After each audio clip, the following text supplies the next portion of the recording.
সবাইকে ওয়েলকাম করছি আপনার প্রিয় শো টক উইথ নাহারে এবং সাথে আছি আমি হাসিনা আনসার নাহার। প্রিয় দর্শক, যেখানে আমরা কথা বলি সময়ের সেরা মানুষের সঙ্গে, শুনি তার জীবনের গল্প, জানি তার অভিজ্ঞতার কথা এবং খুঁজি ভবিষ্যতের পথ। প্রিয় দর্শক, প্রতি পর্বের মতো আমাদের আজকের পর্বেও আমাদের স্টুডিওতে একজন অতিথি আমন্ত্রিত আছেন। তিনি শিবলি আহমেদ। তিনি পেশায় একজন লেখক ও সাংবাদিক। চলুন দর্শক, আমরা চলে যাই শিবলি ভাইয়ের কাছে।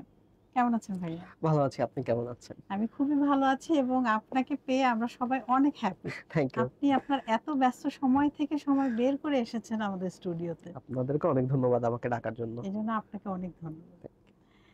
আচ্ছা, চলচ্চিত্র আমদানি ও রপ্তানি সুপারিশ কমিটি, তথ্য মন্ত্রণালয়, অন্তর্বর্তীকালীন সরকার সদস্য, বা আপনার তো অনেকগুলো পদবি। না, একজন মানুষ এত কিছু কিভাবে ম্যানেজ করছেন? না, একটাই পদবি। পদবি বলতে ওটা হচ্ছে যে আমাদের বাংলাদেশে যে সিনেমাগুলো আসবে এবং হচ্ছে বাংলাদেশ থেকে যে সিনেমাগুলো বাইরে যাবে, সেটা সুপারিশের যেই কমিটিটা, ওটা আমরা আর কি অ্যাপ্রুভ করি বা আমরা একটা পারমিশন দেই। হ্যাঁ, এটা তথ্য মন্ত্রণালয়ের আন্ডারে আছে এবং আমি ওটার একটা সদস্য, এর বেশি কিছু না।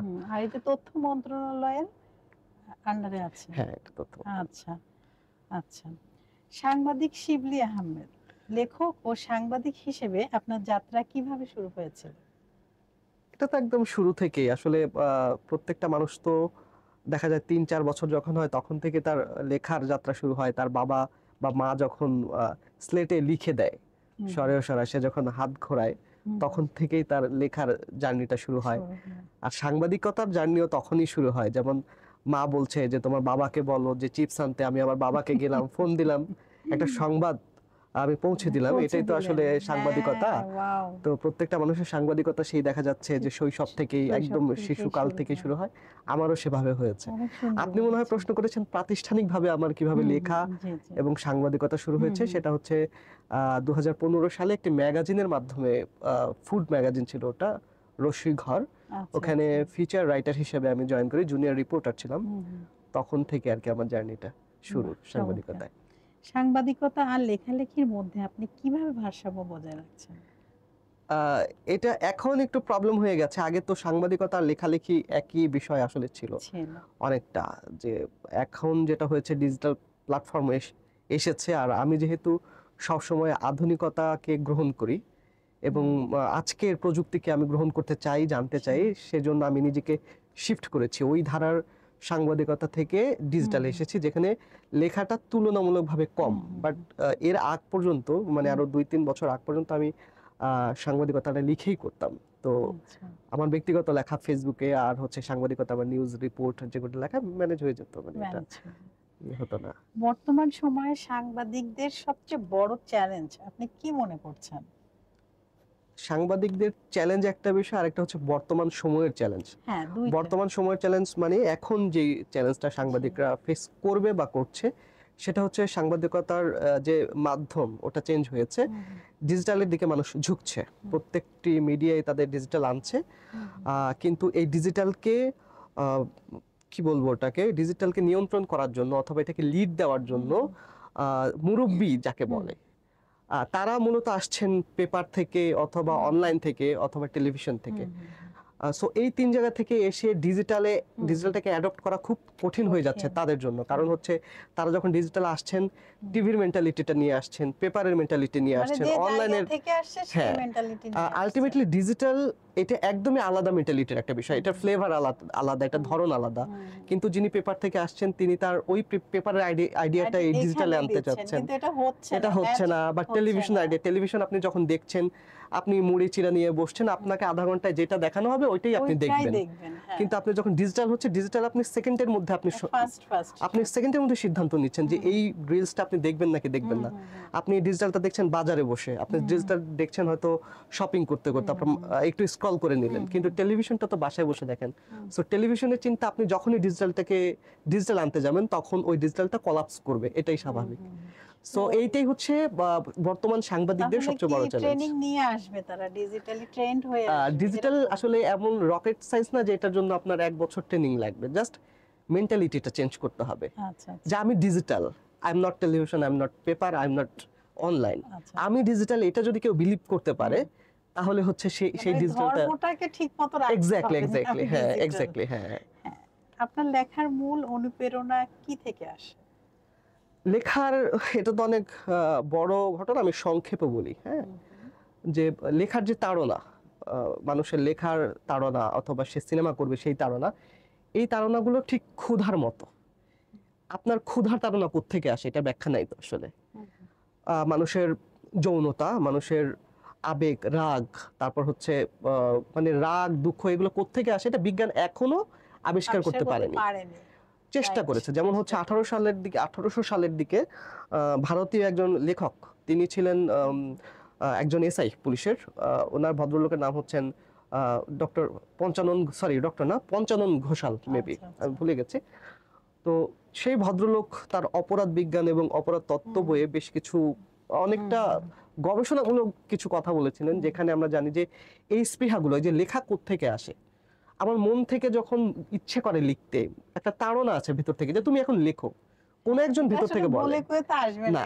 অনেক সময় লিখতে চাইলেও লিখতে পারবো না, অনেক সময় আমি লিখতে চাইবো না, তারপর আমার লিখতে হবে। তাড়না, এই লেখার ব্যাপারটা বা কোনো ক্রিয়েটিভ কাজের ব্যাপারটা, এমনকি পাপ, এমনকি ভালো কাজ, সবকিছুই ভেতর থেকে তাড়না আসে। মাঝে মধ্যে আমরা বলি না যে আমরা এখন থেকে 5 ওয়াক্ত নামাজ পড়বো, কিন্তু সকালে বলি বিকালবেলা আবার যাই না আমি আসরের নামাজে। হ্যাঁ, হচ্ছে এরকম, কারণ হচ্ছে সকালবেলা আমার ওই ভালো কাজের তাড়নাটা ছিল, বিকেলে হয়তো চেঞ্জ হয়ে গেছে। তেমনি লেখাটাও এরকম, কখনো তাড়নাটা আসে, কখনো আসে না। এটা সংক্ষেপে বললাম, আসলে সংক্ষেপ বলার মতো বিষয় না। বললেন দর্শক, আমরা তো পুরো মুগ্ধ হয়ে গেলাম ভাইয়ার কথা শুনে। কি সুন্দরভাবে উনি বিশ্লেষণ করলেন খুব অল্প সময়ের মধ্যে। আর একদিন সময় করে ভাইয়াকে আনতে হবে এই বিষয়গুলো নিয়ে। গণমাধ্যম সমাজ পরিবর্তনে কতটা ভূমিকা রাখছে বলে আপনি মনে করেন? আচ্ছা, এইটা না সব আর্টের সব ক্ষেত্রেই বলা হয় যে আসলে সিনেমা কতটা সমাজ পরিবর্তন করছে, লেখা কতটা সমাজ পরিবর্তন করছে, সাংবাদিকতা কতটা সমাজ পরিবর্তন করছে। আসলে ব্যাপারগুলা এই ধরনের না, সমাজ কেউ পরিবর্তন করতে পারে না। সমাজ যদি পরিবর্তন করা যেত সিনেমার মাধ্যমে, তাহলে আমরা প্রত্যেকটা গ্রামে 20-25টা করে সিনেমা হল বানাইতাম। যদি সাংবাদিকতার মাধ্যমে সমাজ পরিবর্তন করা যেত, তাহলে আমরা প্রত্যেকটা মোড়ে মোড়ে মিডিয়া তৈরি করতাম, যে সমাজটা বদলে দেই, ভালো হতো। আলটিমেটলি সমাজ এভাবে চেঞ্জ করতে পারে না, কোনো মাধ্যম সমাজ চেঞ্জ করতে পারে না। আসলে নিজের তাড়না থাকতে হবে, নিজের তাড়না না, এটা ব্যক্তি তাড়না, এটা একটা সমষ্টিগত বিষয়, মানুষের সমষ্টিগত বিষয়। যেমন মানুষ কেন অন্য প্রাণীর চেয়ে আলাদা, কেন শিম্পাঞ্জিরা এখন পৃথিবী দখল করছে না, কেন মানুষ দখল করছে? কারণ মানুষ হচ্ছে একটা দলবদ্ধ বিষয়টা, তারা মানে দলটা গঠন করতে পারে একটা মানুষ, কিন্তু একটি শিম্পাঞ্জি বা একজন বানর সেটা পারে না, এই জন্য মানুষ এগিয়ে যায়। তো সমাজ চেঞ্জ করতে পারে ওই যে দলবদ্ধ মানুষ। যদি এক সমাজের সংজ্ঞা কি, যখন অসংখ্য মানুষ একটি নির্দিষ্ট উদ্দেশ্যর জন্য একসঙ্গে মিলিত হয়, সেটা হচ্ছে সমাজ।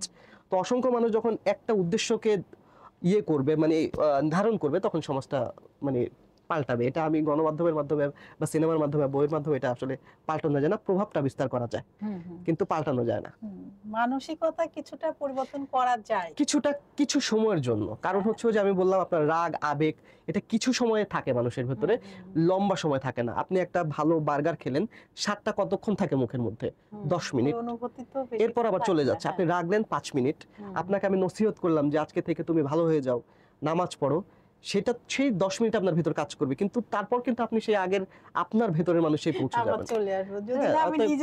যদি না আপনি নিজে থেকে পরিবর্তন না হন। তারপর একটা কথা আছে যে আসলে টিনের চালে যখন জং পড়ে, মরিচা পড়ে, তখন কিন্তু এক ফোঁটা পানিতে পড়ে না, বারবার পড়তে এটা হয়। যেমন আল্লাহ তাআলা কোরআনে কেন 82 বার নামাজের কথা বলেছেন? একবার বললেই তো হইতো যে তোমরা নামাজ পড়ো।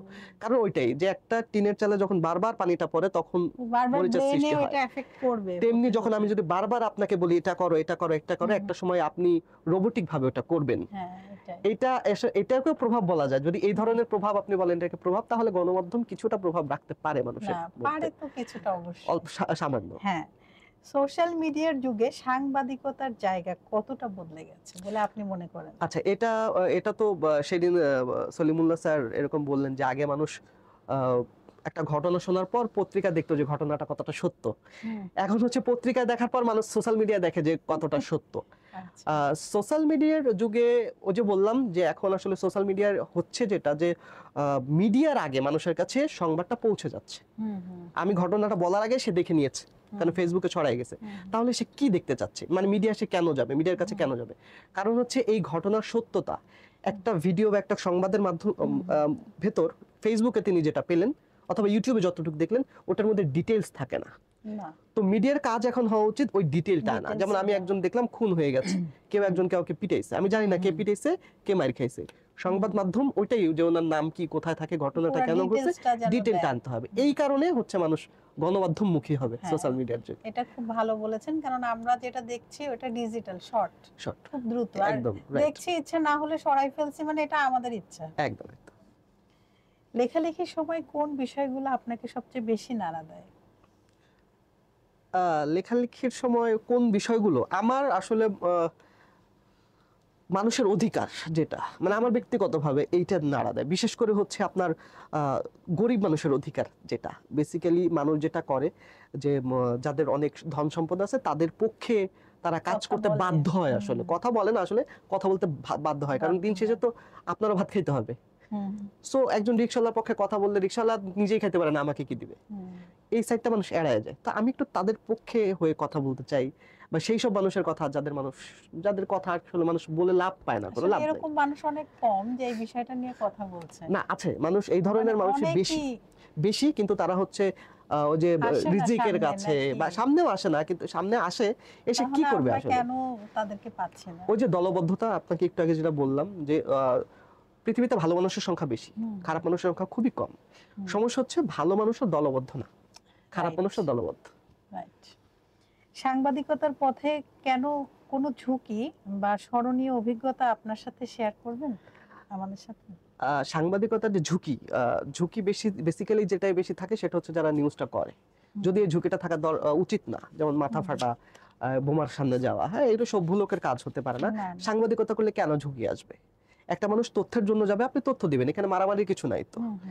যে দেশে অসভ্যতামি চলে সেইখানে ঝুঁকি থাকে। তো আমি সবসময় সভ্য সাংবাদিকতা করেছি, অথবা আমার কোনো ঝুঁকি ছিল না। আচ্ছা, তরুণ লেখক ও সাংবাদিকদের জন্য আপনার বিশেষ পরামর্শ কি হবে? তরুণ লেখকদের জন্য আমার প্রথম পরামর্শ হচ্ছে নন ফিকশন পড়তে হবে। মানে আমরা এমন একটা দেশে বাস করি, আমাদের এত ক্ষুধা, আমাদের এত যন্ত্রণা, এখানে বসে বসে প্রেমের কবিতা পড়াটা একটা বিলাসিতা। আমাদের পড়তে হবে ফ্যাক্ট, আমাকে পড়তে হবে আমি কিভাবে আমি চাল উৎপাদন করব, আমাকে বুঝতে হবে যে আমাদের এখন বিশ্বের বিজনেসটা কি, চিপ, মাইক্রোচিপ, সেইটা যদি আমি না পড়ে আমি যদি একটা প্রেমের কবিতা পড়ি তাহলে আমি আমার সমাজটাকে আগাইতে পারবো না। অনেক কথা বলা যায়, হ্যাঁ, যে এই কবিতা আমাকে এই করবে সেই করবে, কিন্তু আমরা আসলে ওই সিচুয়েশনে নাই। কবিতা আপনাকে তখনই কিছু দিতে পারবে যখন আপনি একটা সুন্দর একটা রুমে, এসি রুমে বসে আছেন, আপনার সামনে অগণিত খাবার, তখন আপনাকে সে মোটিভেট করতে পারবে। কিন্তু আপনাকে যখন আপনার দেশের এই অবস্থা, আপনার দেশের রাজনীতির এই অবস্থা, আপনার দেশের মানুষের এই অবস্থা, ক্ষুধা, দারিদ্রতা সব জায়গায়, সেখানে আপনাকে পড়তে হবে ঠিক কিভাবে আপনাকে ধানটা চাষ করতে হয়। এর বাইরে যাই পড়েন সেটা আসলে আপনার বিলাসিতা। একদম। আগামী দিনে নিজেকে আপনি কোন জায়গায় দেখতে চান, একজন লেখক হিসেবে নাকি সাংবাদিক হিসেবে? না, আগামী দিনে আমি গ্রাম্য হিসেবে দেখতে চাই। আমি এমন একটা গ্রামে থাকতে চাই যেখানে আমার দুটো টিনের চাল আমি থাকবো। আমি ভেবে নিয়েছি যে আসলে আমার বাসাটা কেমন হবে, আমার ওইখানে নেটের ব্যবস্থা কিভাবে হবে, পানি কোথায় পাবো। এখন গ্যাস আলাদা কিনতে পাওয়া যাচ্ছে, পানি মাটির নিচে পাওয়া যাচ্ছে, আকাশ যদি ব্যবহার করি তাহলে ওটা কি বলে, আমি সরি ব্র্যান্ডিং করে দিলাম কিনা, ঠিক আছে, যে ওইরকম কিছু একটা লাগিয়ে নিলে টিভি দেখা যাচ্ছে, ইন্টারনেট এখন তার ছাড়াই পাওয়া যাচ্ছে। হ্যাঁ, সো আমাকে কি করতে হবে, আমাকে এমন একটা কাজ করতে হবে যেটার মাধ্যমে আমার হয়তো 12-15 হাজার টাকা মাসে ইনকাম হয়। তো আমি চিন্তা করছি যে আমি সাংবাদিকতা যখন আমার শেষ হবে, আমার যখন তারুণ্য চলে যাবে এবং আমি যখন গ্রামে যাওয়ার মতো প্রস্তুত হব, তখন আমি হচ্ছে ফার্মাসি ইন সি এরকম একটা কোর্স করায় 3 মাস 4 মাসের ওষুধ বিক্রি করে একটা ফার্মেসি দিয়ে। তো আমি ফার্মেসিটা দিব এবং ওষুধ বিক্রি করবো, এখান থেকে টুকটাক যা ইনকাম আসে আমি গ্রামে বসে চুপচাপ খাবো, এইটাই আমার প্ল্যান।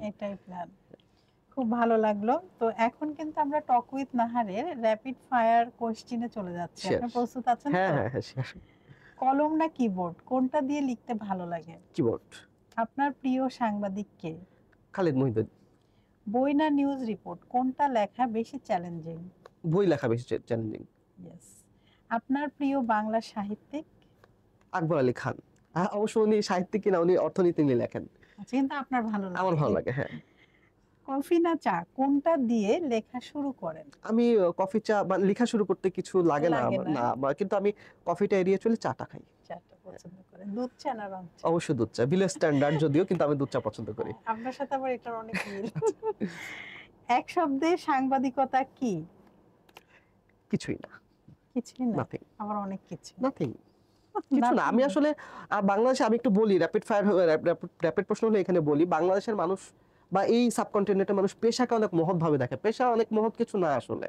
সাংবাদিকতা তুমি মহান, তুমি পুলিশ তুমি মহান না, সবকিছু হচ্ছে গিভ এন্ড টেক। আমাকে টাকা দেয় দেখে আমি সাংবাদিকতা করছি, আমি টাকা দিচ্ছি তাই আমার সে চিকিৎসা করছে। এর বাইরে এগুলো মহত্ব বা মহান এগুলো কিছু না আসলে। আপনার লেখা প্রথম প্রকাশিত হওয়ার দিন কেমন লেগেছিল? এটা একটা দারুণ অনুভূতি। এটা যে কোনো মানুষের ক্ষেত্রে এটা খুব চমৎকার অনুভূতি। আমার মনে আছে, আমার চেয়ে আমার ফ্যামিলি বেশি খুশি হয়েছিল আর কি। যেমন আমার মা বাসায় কেউ আসলেই দেখাইতো যে আমার ছেলে এটা লিখছে। আমার বাবা সেটা মানে আর কি সাথে করে ঘুরতো তার ফ্রেন্ডকে দেখানোর জন্য যেটা আমার ছেলের লেখা। সো বাবা মায়ের এই আনন্দটা আমাকে খুব আনন্দিত করতো আর কি, যে আমার বাবা এত খুশি। বাবার সন্তুষ্টি তো আল্লাহর সন্তুষ্টি, আর মায়ের সন্তুষ্টি তো আল্লাহর সন্তুষ্টি। আমার মনে হয়েছিল আমি আমার বাবা মাকে সন্তুষ্ট করতে পেরেছি। সো ওই আনন্দটা আমার ভিতরে কাজ করেছিল প্রচন্ড। এটা হচ্ছে 2000 যে কি বললাম 14-15 সালে প্রথম লেখা যখন ছাপা হয়। বাহ, চমৎকার। যদি সাংবাদিক না হতেন তাহলে কি হতো? নাসার বিজ্ঞানী আমার খুব শখ ছিল। নাসার বিজ্ঞানী হওয়ার, হ্যাঁ। মানে আমি অ্যাস্ট্রোলজি নিয়ে খুব পড়ালেখা করেছেন? জ্যোতির্বিজ্ঞান পড়ালেখা না, মানে হচ্ছে আমার ওই ছোটবেলা থেকেই আগ্রহ ছিল। আমি রকেট বা এই ধরনের সায়েন্সটা আর কি, হ্যাঁ, মঙ্গল গ্রহ কি হচ্ছে পৃথিবীর বাইরে জানার ইচ্ছা, খুব জানার ইচ্ছা আমার, ওটা ছিল, আমি হতে পারিনি ওটা। প্রিয় শহর বা স্থান? ঢাকা। ঢাকা একদম। একদম। রাত জাগা না ভোরের আলো, কোন সময় লেখালেখির জন্য উপযুক্ত মনে হয় আপনার? লেখালেখির সময় এটা এটা আসলে কোনো সময় নাই, সব সময় ওই যে বললাম যে যখন আসে মনে তাগিদ আসবে যখন। হ্যাঁ, রাতে হচ্ছে, রাত আর ভোর এই দুটো আমার জন্য প্রচন্ড ঘুমের সময়। এই সময় লেখালেখি করতে ভালো লাগে না, খুব ঘুমাই। তাই না? হ্যাঁ। তো ভাইয়া, আসলে আপনি এসেছেন, আপনার মূল্যবান সময় থেকে সময় বের করে আমাদের টক উইথ নাহারে এসেছেন। আপনার এই যে আপনার জীবনের গল্প, ছোট ছোট আশা, এগুলো শুনে সত্যি হৃদয়টা একদম ভরে গেল।